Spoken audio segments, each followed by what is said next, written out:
Hello, welcome back. It's Moon here, and the Duchess of York is in big trouble. I'd say about 19 million pounds worth. Let's go back, get into it. Starting with the Daily Mail, Duchess Anytime was a good close friend to Jeffrey Epstein. The private diaries reveals he met Sarah Ferguson at his Manhattan mansion while under house arrest for having with underage girls, as she is pictured with Jeffrey's housekeeper and the driver here. We're just going to speed through this, but it says that he had it on his private calendars and had emails and had his secretary going back and forth saying he would meet with her at any time. He told his assistant in the email, Duchess anytime, referring to when he would be free to see her. His private calendars reveal all this, that back in March, that he would make room in his schedule for her and her husband. So remember when she was taking money from men to give access to Andrew, and Andrew went along with it because she had a lot of financial problems, and even that Swiss chalet that I think the Queen stepped in and paid for because they had borrowed the money from Jeffrey, and they needed it back, and they had to clear up all of this debt because they were beholden to him. So by getting to know them, their finances, he would name drop and ended up using him and recording him allegedly to get information and to be able to blackmail him and her to get further access to other people. This is Jeffrey's housekeeper. And then it showed a picture of her with his driver. It says that there were also presidents, prime ministers, royalty, and famous names previously not linked to Jeffrey, but also featured in the emails and his calendar entries. Fergie's relationship with Jeffrey dates back to at least April 1998, when there's an entry in the flight logs for his private plane has him meeting her at the Nassau airport in the Bahamas. The log mentions that she was traveling with her children, apparently referring to Princesses Beatrice and Eugenie, and that they would be on the ground when Jeffrey met them. Fergie had divorced Andrew 2 years earlier, but the two remained close friends, as they are still today. Jeffrey's files suggest that they knew and intimate details of the former couple's finances and had bragged about it and touting himself to J.P. Morgan Financial Group, and that Jeffrey had dropped Andrew's name while trying to persuade the bank to lend him and act as an intermediary for the wealthy clients. August the 31st, 2001, an email to J.P. Morgan boss Jess Staley and the senior banker Mary Erdos. Epstein said that investors were wary of the bank because it was a little U.S. government arm. Jeffrey wrote, I am also aware J.P. Morgan has a colorful array of clients, so a client relationship is much less problematic than an institutional joint venture. Among the wealthy men Jeffrey reeled off was Prince Andrew. And Jeffrey said he is now allowed to make money, meaning he was still a part of the royal family then. He wasn't supposed to be making money outside of that. But Andrew had told him that, no, it's okay, I'm allowed to do that now, so that he would be able to use that allegedly as a guarantee on these loans of money that they needed. So in May of 2010, Fergie was caught in a newspaper sting asking for $550,000 or pounds to have access to Andrew. And then later she recounted and said he knew nothing about it, but he was going along with it. Fergie had told an undercover newspaper reporter, that opens up everything for you and everything you ever wish for. I can open any door you want, and I will for you. She later said that she deeply regretted making the comments and said her ex-husband had no idea about the meeting and with the undercover journalist. Well, of course, she's going to say that, and she's got to protect him.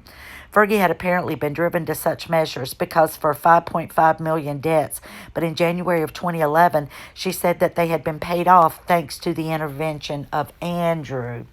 So, yeah, so how was that? Because Andrew was able to get Jeffrey to get JP Morgan and other banks to lend them money to pay out her debts. Boy, they've been in it all together all along. Under the arrangement, Jeffrey had paid $17,000 to Fergie's former private attorney, Johnny O'Sullivan, which helped to stabilize her balance sheet and keep her covered at the time. So then J.P. Morgan came a month after that announcement, strongly suggesting that Andrew had discussed his and Fergie's financial situation and debt. Scheduled an entry on March the 3rd, 2010, Jeffrey's assistant wrote, "Still need to try and schedule the Duchess for Tuesday or Wednesday. I have emailed her assistant, Amanda, RE subject a meeting." The Amanda appears to be Amanda Thirsk, who worked for Andrew for many years. As she distanced herself from Jeffrey, she said that, and I'm not going to say that word, and any of the alleged crimes that he had committed against youth, and I'll just have to say it that way. And she said, "I am not so contrite, and I cannot say whenever I can, I will repay the money and will have nothing more to do with Jeffrey ever again." So what she's saying is she's aware of it. He was already under house arrest. She's saying, "I just need to get the money and then I'm not going to have anything to do with it." So was the real reason why Andrew was there, where he said that he wanted to see him face to face, to tell him that he can no longer be his friend, that he's an honorable guy, in that Emily Matness interview? So maybe he was actually there because they needed to secure the money to pay off Fergie's debts. And then all of a sudden there was this purchase of this Swiss chalet from money that nobody knew where it was coming from, allegedly. Fergie's publicist at the time, James Henderson, told CNN that he'd gotten a phone call from Jeffrey that was so unpleasant that I was left slightly rattled, and I saved his number so I would never, ever have to take a call from him again. So her publicist, James Anderson, said that I will never talk to that guy again because he really, the way Jeffrey spoke to him, I mean, it just really rattled him to his core. This is the flight log showing where they were going to Little St. James on the Lolita Express, and she was there and she was taking her daughters. So anyway, it goes on to say that Jeffrey had sent the Duchess a letter demanding a retraction, meaning where she said, "After I get this money, I'm never going to have anything to do with him." But Henderson said he told her, "Just ignore it." In 2011, a report in Vanity Fair claimed that Fergie received hundreds of thousands of dollars from Jeffrey to clear her debts, far more than she had previously admitted. Edward Klein wrote that Fergie's debts were the major reason Andrew spent time with Jeffrey. See, he needed to get that money for her. He couldn't go running to mommy anymore because they couldn't explain, where all that money had went. And they had to go to somebody that, not a bank, because they weren't earning enough money to get a bank, but you go to these sleazy sources and the people that you're hanging out with and the people they're hanging out with, and that's how, you get connected and all tied up with them, and then it all goes wrong. So a source told the magazine Andrew feels responsible for Sarah, that there had been newspaper reports that Sarah had gotten £15,000 or $17,000 from Jeffrey, but I think that Sarah's actually received hundreds of thousands of dollars from him. Well, yeah, that's where she was going for the millions of dollars. It was also claimed that when the row over the Duchess offering access to Andrew broke, her daughter Beatrice was so humiliated that she stayed at home for days. I can't believe that she would take her daughters on an island. Maybe that wasn't going on at the time, but why would you take them someplace where all of this stuff had occurred? Somebody had already been convicted, and you knew that, and you were meeting him there with your daughters. It's just hard to believe. So this is where it's all leading to. She's in big financial trouble. So Duchess of York faces £19 million lawsuit over her failed media investment. This is a completely different one. Sarah Ferguson is among a group of directors being pursued by liquidators after £500,000 in unexplained loans were made out to her businesses. So she was in with this other group and then taking out more money, allegedly. So it says that she's facing a £19 million lawsuit over the failed media investment company, Gate Ventures. Sarah Ferguson and Ofcom chairman Lord Gard are among the firm's directors set to face the wrath of liquidators determined to recoup the sum. Now, she's written a couple books, and I think they're talking about making a movie out of one of her books. And then she's trying to get some other deals, but there is no way she is going to be able to drum up this amount of money. And allegedly, I'd also read a while back that there was a flat in the heart of London that was supposed to be millions of dollars or pounds that she had purchased, but I think it was put in her daughter's names. Now, I don't know if that was true, but it was. I'd found that in some newspaper articles. So if you're afraid you're going to get sued, and then you're afraid you're going to get booted out of the royal cottage after the queen dies, and you don't know where you're going to live, what do? You buy a property, but you put it in somebody else's name. So if you're sued, then supposedly they can't come and take it away from you. But it's not that easy, because all of that stuff can be found out. Because if it was reported on and people knew who was actually purchasing the property, then this can all backfire on her. But anyway, let's see, did I read this? Yep. All right, let's go. Productions of Sunset Boulevard and 42nd Street made more than £500,000 in unexplained loans to the Duchess. The Sunday Times then reported yesterday, including $232,000 or pounds to her tea and dinnerware company, Ginger and Moss. Didn't even know about that. So she's trying to set up these different ventures. And she sounds a lot like Meghan, doesn't she? Maybe that's why she kind of was on her side in the beginning, because they have a lot in common. They both know the art of the hustle.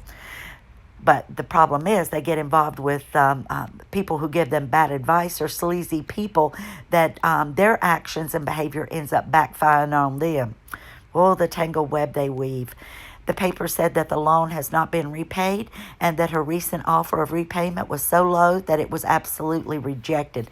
The company, which also had 6 other directors, raised an estimated £24 million, primarily as small-time investors in the Far East who were wowed by the high-profile pair, the paper said. Boy, she is just, my goodness, she's as bad as Andrew. The company, which had also had 6 other directors, raised the estimated £24 million. And we'll stop right there. But now I'm going to go to one other little thing. Excuse me while I scroll down and see if I can find where my other part starts. And I think it's right here. Yep. So now let me take you to the Telegraph article. And this was just recent, too, in the last couple of days, May 31st. Duchess of York to set a record straight in a no-holds-barred podcast. Now, she's doing this with her friend, whose name's Sarah. Sarah Ferguson's new show with longtime friend will share their personal experiences and hilarious misadventures. Okay? She's going to set the record straight in her new podcast, her close friend and co-hostess said.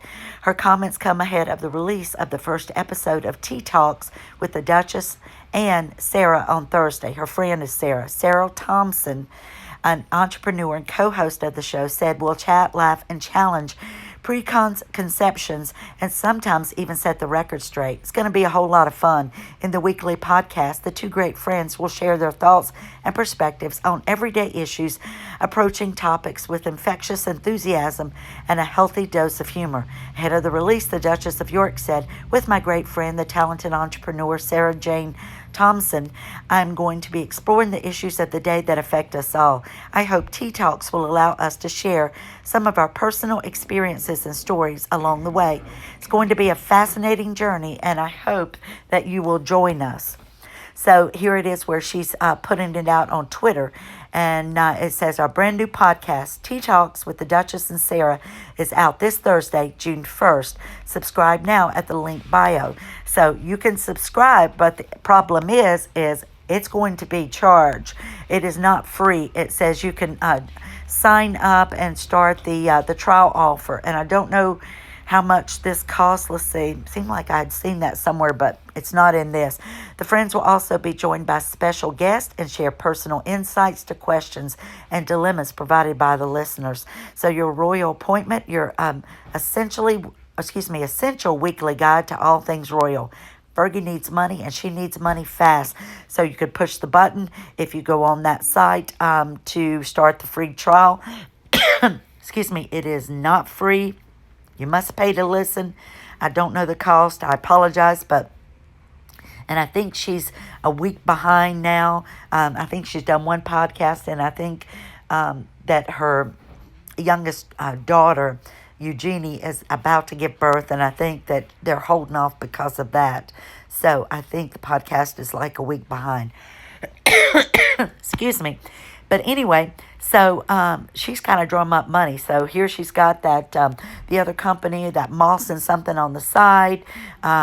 She's got the podcast that she's paid podcast she's going to be doing, and she's got people coming out of her left, right, and center. And if I'm not mistaken, it was the Queen allegedly that had bailed her and Andrew out and allowed them to pay off Jeffrey. And then they were putting that Swiss chalet up for sale. I don't know if it ever sold or not. But yeah, he had to go running to mommy for help with that because, Jeffrey was like, okay, you got to start making payments on this. I need you to pay up, while he was using him for connections. And I think that's why he brought him in and allegedly had recorded him. Now, I'm not saying they were underage. Virginia may have been 17 or 18, depending on where she was, so she may have been legal. So not saying that he did anything that was illegal, so it doesn't really go back to the P word, because that would be much younger. He's never been accused of that, but a young girl, and of course, she sued him, and they had a settlement because he wanted to settle before the Queen's Jubilee, and I think he had pressure on him from the family. But then as soon as they did that, and, it was rumored to be a 12 million pound payout, but then they said it was much less. But whatever it is, I think the Queen bailed him out of that too. But she also said, you're done. You're no longer going to be a working royal. You've lost your HRH status. And he was still getting an annual stipend, but he just couldn't do any work for the royals. And then now, since King Charles is king, it was recently written that instead of the 500,000 pounds he would get each year, it's now been reduced to 250,000, and that's why they wanted him out of the Royal Lodge, because the upkeep alone would be more than his annual stipend, and that's why they were trying to move him out. So much going on here, and Fergie has just got herself in a mess of hot water, and I do think that a lot of the things that she's done and made so many poor financial investments and decisions, that it did drag Andrew in, and I think they've always been partners in crime and always been there. That's why she always takes up for him and says she gives him the benefit of the doubt, and they stick by each other. They're so intertwined and deeply embroiled in all of this mess together that they've got no other choice than to stick up for one another. I do feel sorry for the girls, because I would be totally embarrassed to know that my mom and dad had been involved with a person such as him and all of his dealings, and then to go on to a property of his where so much pervertedness had been rumored to go on. That's just a sad situation in itself. But anyway, that's it on this. I'll bring you more when I have more on this story. But tell me what you think in the comments. And what do you think about Fergie? Thank you all for listening. I appreciate you being here. Appreciate your love, support, and all the comments you've been leaving me and the emails you've been sending me. Thank you so much for sticking with me through this long past year. So lots of love. Have a great weekend, and I'll see you in the next video.